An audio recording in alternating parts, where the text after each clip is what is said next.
Hello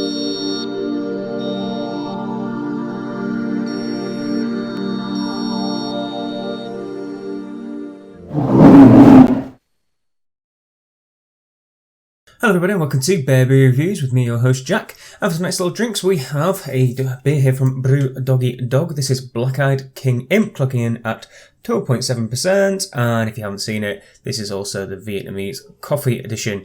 So they originally released this, I think, last year as a kind of Cocoa Psycho, but with loads of coffee and chocolate in it, and I think it was barrel aged as well. This little fellow here is kind of obviously a variant with Vietnamese coffee, and I think that some kind of heritage of this beer would be the Speedway Stout from AleSmith.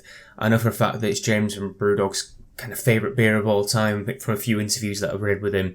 And they do a Vietnamese coffee variant of their Speedway Stout at AleSmith that's sublime, and everyone kind of goes mental looking for it. And over at CBC, I managed to get my hands on some of that, and also the Hammerhead, which is like a double espresso version.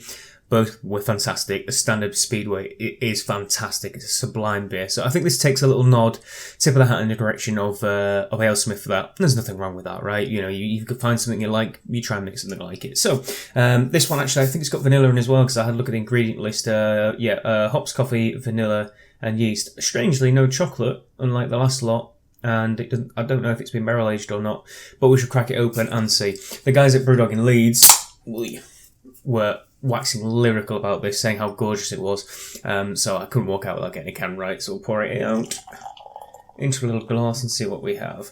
Only a little tasting glass, look, it's so piddly. Pitch black. Gorgeous, gorgeous colour on there. Can you see how dark the head is on that as well?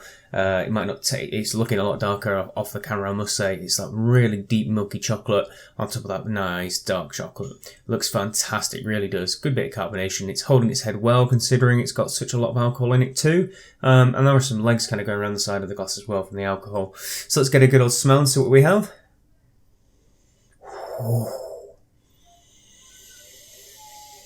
Oh, it's one of those beers you could die happy just smelling, to be honest. Humongous notes of coffee. Loads of vanilla in it as well. A really big sweetness. All kind of milk chocolate. A nice bit of boozy alcohol too. You can just about feel the burn on the nostrils.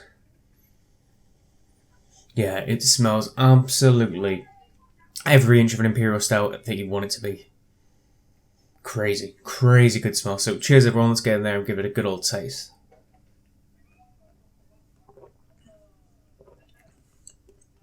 Ooh, it's remarkably smooth actually. Really creamy in texture, big, thick and rich body, loads of sweet, chocolatey notes. The coffee, sometimes in coffee beers, they come across as really, really grassy. You get like a really grassy coffee flavour, in my opinion. This one doesn't seem to have that. It seems to have much more sort of flavours from the coffee. All those kind of dark chocolatey notes seem to come through, the rich plummy notes, cherry, that sort of thing. Seems to be extracted into the beer better than most coffee beers that I've had. Yeah, it's a nice bit of carbonation as well. It's got a nice little hit of kind of acrid, smoky malt.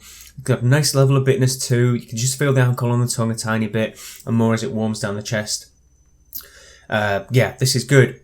For all that it's worth, you know, for all of the flack that BrewDog can get sometimes, this is a really, really tasty little beverage, this one. They've done really well on it. If I can remember back as far as what Vietnamese Speedway Stout was like, I might offer an opinion on that, but no, take it for what it is. It's a great tasting beer, this. Probably the perfect way to end the night. Yeah, so please like, favourites, comments and subscribe. Tell me what you think if you managed to get your hands on some cans of this. Should still be some around at the time of that I'll probably release this video. It's well worth it. And as always, until next beer review, cheers.